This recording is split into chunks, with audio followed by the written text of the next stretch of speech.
Welcome dear students. Here we are going to start our next lecture 12th class chemistry. Topic है हमारा आज 17.5 chapter 1 का. आज के टॉपिक नेम है solubility of group 2 sulphates and hydrates. हम देखते हैं आज के टॉपिक में कि ग्रुप 2 के सल्फेट्स और हाइड्रोक्साइड्स जो हैं उनका सॉल्युबिलिटी ट्रेंड क्या है पीरियोडिक टेबल के अकॉर्डिंग. स्टार्ट करते हैं आज का topic. The solubility of an ionic compound in water depend on the balance between the two main energies. इस सॉल्युबिलिटी को कहते हैं देखने से पहले हमें दो तरह की एनर्जी जो कि कम्बिनेशन है एंथैल्पी ऑफ हाइड्रेशन का और लैटिस एनर्जी का किसी भी आयनिक कंपाउंड की, उस पर डिपेंड करता है कि वो पानी के अंदर कंपाउंड ज़्यादा सॉल्युबल होगा या फिर लेस सॉल्युबल होगा. वन बाय वन पहले हम इन दोनों एनर्जीज़ को डिस्कस करते हैं.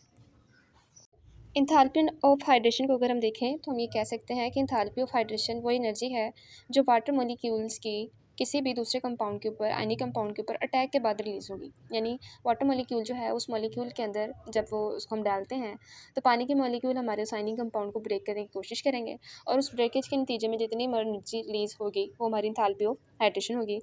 Energy release when the gaseous ions are surrounded and attracted by water molecules become hydrated. यानी कभी भी जब कभी वो वाटर मॉलिक्यूल्स के इर्द गिर्द उस आयनिक कंपाउंड के आ जाएंगे और साथ में उसमें अट्रैक्ट कर जाएंगे उसके साथ, उस एनर्जी को हम क्या कहेंगे एंथैल्पी ऑफ हाइड्रेशन. यानी वो जो कंपाउंड है वो क्या हो जाएगा hydrated.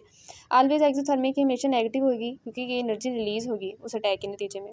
Smaller ions with higher charge density attract water molecules more strongly leading to a more negative and higher hydration energy.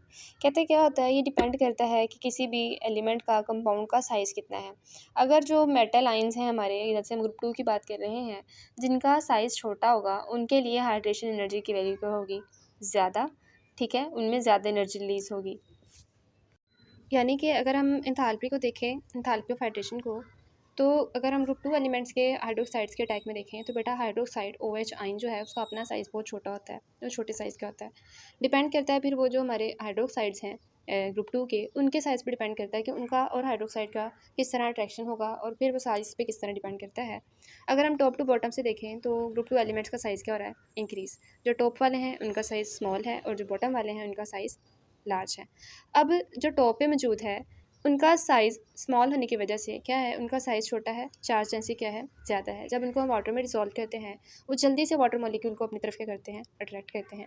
जितनी ज़्यादा अट्रैक्शन आएगी उतनी ज़्यादा उनकी हाइड्रेशन एनर्जी क्या हो जाएगी इंक्रीज़. यानी उतनी ज़्यादा एनर्जी रिलीज़ होगी और उनका जो टूटना है वो क्या हो जाएगा आसानी से. यानी वो जल्दी से टूट जाएंगे और ज़्यादा एनर्जी हमें देंगे और उनकी पानी के अंदर सॉल्युबिलिटी भी क्या हो जाएगी इंक्रीज़ हो जाएगी. अगर हम नीचे जाएँ ग्रुप में नीचे की तरफ चले जाएँ तो जिनका ज़्यादा हायर साइज़ हो जाएगा उनकी हाइड्रेशन एनर्जी की वैल्यू उतनी लो हो जाएगी. यानी कि अगर हम एनर्जी का ट्रेंड देखें तो वो तो हमारा यही नज़र आ रहा है कि जो टॉप वाले हैं उनका पानी के साथ रिएक्शन में ज़्यादा जल्दी एनर्जी रिलीज़ कर रहे हैं ज़्यादा अमाउंट में, और जो बॉटम वाले हैं वो लेस कर रहे हैं. लेकिन क्या ये एक ही पॉइंट जो है वो सॉल्युबिलिटी को डिनोट कर देगा, तो ऐसा नहीं है. अब आता है उसके बाद नेक्स्ट काम जो है वो लैटिस एंथैल्पी का, कि हाइड्रेशन एनर्जी के बाद जो सेकंड मेन एनर्जी है जो इस चीज़ में कंट्रीब्यूट करती है कि वो चीज़ पानी में अच्छे से सॉल्युबल होगी या नहीं होगी, वो है लैटिस एंथैल्पी. लैटिस एंथैल्पी असल में क्या है, ये एक मॉलिक्यूल की अपनी अट्रैक्टिव फोर्सेस हैं जो कि उसकी अपने ही मॉलिक्यूल्स के दरमियान पाई जाती हैं. यही वो मॉलिक्यूल्स हैं की फोर्सेस हैं जो वो टूटती हैं जब पानी उन मॉलिक्यूल के ऊपर क्या करता है अटैक करता है उस आयनिक कंपाउंड पे. Is the energy required to break apart one mole of a solid ionic compound into gaseous ions. यानी कि वो एनर्जी है कि जो वाटर मॉलिक्यूल्स के हाइड्रोक्साइड के अटैक की वजह से गैस मॉलिक्यूल के मतलब 1 मोल को तोड़ती हैं सॉलिड कंपाउंड के. दिस ऑलवेज एंडोथर्मिक, और ये हमेशा क्या होती है एंडोथर्मिक की एनर्जी मतलब वो अब्जॉर्ब करता है मॉलिक्यूल. अगर वो एनर्जी ज़्यादा हो जाएगी अटैकिंग वाली तो ये फोर्सेस वीक हो जाएंगी, मॉलिक्यूल टूट जाएगा और सॉल्युबल हो जाएगा. अगर ये वाली फोर्सेस ज़्यादा हो जाती हैं यानी अपनी स्ट्रेंथ उनकी ज़्यादा हो जाए और जो अटैकिंग फोर्सेस हैं वो लो हो जाएं तो वो ज़्यादा अच्छे से सॉल्युबल नहीं होगा. As it was seen in enthalpy of hydration, ये भी साइज़ पर डिपेंड करती है लैटिस एनर्जी भी, कि एटम का जो साइज़ जब ज़्यादा होगा स्मॉल तो लैटिस एनर्जी की वैल्यू क्या होगी स्ट्रॉन्ग होगी. यानी वो मॉलिक्यूल जो है वो अपने न्यूक्लियस के करीब तरीन होगा और उसकी फोर्सेस को ओवरकम करना, उसको ज़्यादा हमें एनर्जी प्रोवाइड करनी पड़ेगी. ठीक है, फिर जाके उसकी फोर्सेस जो हैं वो लैटिस एनर्जी की वैल्यू कम होगी और वो हमारी अप्लाइड फोर्सेस ज़्यादा होंगी और वो मॉलिक्यूल टूटेगा. यानी उसकी लैटिस एनर्जी की वैल्यू क्या हो जाएगी ज़्यादा. When one of the ions is larger and the other much smaller, the forces become weaker and the compound will have lower lattice energy. यानी अगर एटम का साइज़ जो है वो ज़्यादा हो जाएगा, ठीक है, बड़ा साइज़ होगा, तो फोर्सेस क्या हो जाएंगी, वीक हो जाएंगी, उनकी अट्रैक्टिव फोर्स इतनी ज़्यादा नहीं होगी, तो लैटिस एनर्जी वैल्यू क्या हो जाएगी, कम, यानी थोड़ी सी एनर्जी प्रोवाइड करते हुए मॉलिक्यूल क्या हो जाएगा, डिसॉल्व हो जाएगा। अब नेक्स्ट हम इनका ट्रेंड देखते हैं कि किस तरह ये दोनों एनर्जी कम्बिनेशन में हमें ग्रुप टू का क्या ट्रेंड मिलता है, कि वो कौन से ऐसे कंपाउंड्स हैं ग्रुप टू के वो जो वाटर में इजीली सोलेबल हैं और जो लेस सोलेबल हैं।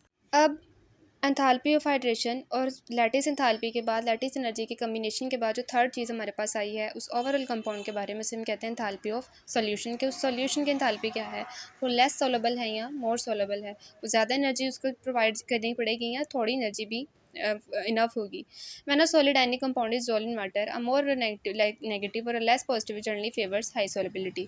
यानी ऐसा कंपाउंड जिसकी लेस नेगेटिव हो, यानी जो क्या करे, ज़्यादा एनर्जी हमें रिलीज़ दे, मतलब जो अपनी उसकी नेगेटिव वैल्यू हो हाइड्रेशन एनर्जी की सॉल्यूशन की, तो वो उसकी सॉल्युबिलिटी क्या होगी, ज़्यादा। ग्रुप टू में अगर हम देखें तो कहते हैं कि ग्रुप टू की जो हाइड्रोक्साइड्स को अगर हम देखें तो उनकी सॉल्युबिलिटी डाउन द ग्रुप क्या हो रही होती है, इंक्रीज़। यानी कि जो मैग्नीशियम वाला है वो लेस सोलेबल है, वो टॉप पे मौजूद है, और जो बैरियम है, मैग्नीशियम यानी हमारा मिल्क ऑफ मैग्नीशिया जिसे कहा जाता है, और बैरियम जो है वो ज़्यादा सोलेबल है, जो कि ग्रुप टू में डाउन द ग्रुप पाया जाता है।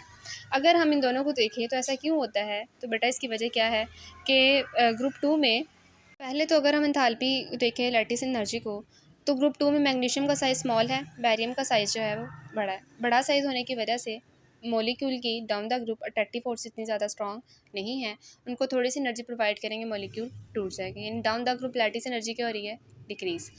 अगर हम लैटिस एनर्जी के बाद एनर्जी ऑफ हाइड्रेशन को देखें, एंथैल्पी ऑफ हाइड्रेशन को, तो वो भी क्या हो रही है, डिक्रीज़ हो रही है। किस तरह हो रही है कि मैग्नीशियम का साइज़ क्या है, स्मॉल है। अब अगर हम उसको वाटर में डालेंगे तो वो जल्दी से वाटर मॉलिक्यूल को अट्रैक्ट कर लेगा, और वाटर मॉलिक्यूल की अट्रैक्टिव फोर्सेस जो हैं वो उसकी लैटिस एनर्जी की वैल्यू पे ओवरकम कर जाएंगे उसको, और वो मॉलिक्यूल जो है वो ब्रेक हो जाएगा। यानी जो टॉप वाले हैं इसलिए वो लेस सोलेबल हो जाएंगे, और वो जो बॉटम वाले हैं वो ज़्यादा सोलेबल हो जाएंगे। इसी तरह अगर हम इनको देखें, इनके सल्फ़ेट्स को, तो सल्फ़ेट का बेटा अपना जो है ना साइज़, वो तो खुद ही मतलब जनरली सल्फ़ेट का अपना साइज़ काफ़ी ज़्यादा होता है, जिसकी वजह से उसका ना लैटिस एनर्जी पे इतना ज़्यादा फ़र्क नहीं पड़ता, क्योंकि उसका अपना साइज़ ओवरऑल सल्फ़ेट आयन का ज़्यादा होता है। यानी कि अगर हम डाउन दी ग्रुप देखा, तो लैटिस एनर्जी सल्फ़ेट आयन का साइन ज़्यादा होने की वजह से वो तो तकरीबन मॉडरेट रहती है सल्फ़ेट्स के लिए ग्रुप टू के। लेकिन जो लैटिस एनर्जी है, ये दूसरी इसके अलावा जो हाइड्रेशन एनर्जी है, एंथैल्पी ऑफ हाइड्रेशन, वो कि उसमें चेंज आता है। अगर हम टॉप वालों के लिए देखें तो एटम का साइज़ स्मॉल है, नीचे आते आते एटम का साइज़ जो मेटल का साइज़ बढ़ रहा है, जिसकी वजह से जो कैपेसिटी है वाटर मॉलिक्यूल की to pull the atom metal, वो कम हो जाती है नीचे वालों के लिए। इसलिए वो जो सॉल्युबिलिटी का ट्रेंड है वो टॉप टू बॉटम अगर देखें तो वो डिक्रीज़ हो रहा है, यानी जो टॉप वाले हैं वो इजीली उसमें सोलेबल हो जाते हैं, जल्दी से हो जाते हैं, और जो नीचे वाले हैं बॉटम वाले वो स्पैरिंगली सोलेबल हैं। इसके बाद यहाँ पे एक इंटरेस्टिंग फैक्ट है हमारे आज के एक कंपाउंड के बारे में, जो कि हमारा यहाँ पे जो लास्ट पे लिखा हुआ है ग्रुप टू के सल्फेट्स में बैरियम सल्फेट, जिसको बैरियम मील भी कहा जाता है।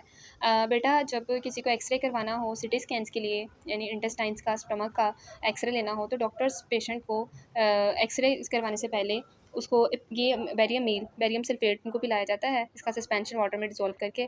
ये अगर हम देखें तो वैसे अगर हम इसको देखें तो ये काफ़ी ज़्यादा टॉक्सिक है ह्यूमंस के लिए, लेकिन जब इसको इसकी सॉल्युबिलिटी चेक करें तो ये स्टमक फ्लूइड के साथ या हाइड्रोक्लोरिक एसिड के साथ ये बिल्कुल भी सॉल्युबल नहीं होता। ये टॉप लास्ट है ना, अगर हम देखें इनके ट्रेंड में तो मैग्नीशियम टॉप में है और बैरियम लास्ट पे है, तो हमने यही बोला है कि इनका जो सॉल्युबिलिटी है वो टॉप टू बॉटम डिक्रीज़ हो रही है, और सबसे कम सॉल्युबल यानी इसकी समझी जाती है कि बैरियम सल्फेट जो है, बैरियम मील जो है इसका नाम रखा जाता है, तो वो 0.00% इसकी सॉल्युबिलिटी है। ये वाटर के अंदर या फिर उसके अंदर HCl के अंदर जो स्टमक फ्लूइड है बिल्कुल भी सॉल्युबल नहीं होता। अगर साइंटिस्ट को या डॉक्टर इसको यूज़ ना करें एक्सरे से पहले, तो जो रेडिएशंस है वो इंसानी बॉडी के अंदर ऑर्गन्स के अंदर से एज इट इज़ पास हो जाती हैं, और जो स्क्रीन है हमारे डिस्प्ले पे एक्सरे पे कोई भी रिजल्ट शो नहीं होते, वो कुछ भी ठीक से नज़र नहीं आ रहा होता। अगर ये पिला दिया जाए, ये सस्पेंशन होता है, वाइट चौकी सा इसका कलर होता है, जब इसको बॉडी में ये जाता है, ये ब्लड स्ट्रीम में सॉल्युबल नहीं होता, हमारे वाटर में सॉल्युबल नहीं होता, HCl में सॉल्युबल नहीं होता, तो ये क्या करता है कि ये ब्लॉकेज को, जहाँ पे ट्यूमर है वो उसको अपेरेंट कर देता है, इसकी एक ओपैक मटीरियल बन जाता है। यानी रेडिएशन जो हैं जब इस पर से गुजरती हैं तो वो डायरेक्टली पास आउट नहीं हो जाती जैसे कि पहले था इसके बगैर में। तो ये एक इंटरेस्टिंग फैक्ट है जो सॉल्युबिलिटी के ही ऊपर डिपेंड करता है ग्रुप टू की सल्फेट्स के साथ। नेक्स्ट टॉपिक में हम कॉम्प्लेक्स आयन फॉर्मेशन को डिस्कस करेंगे।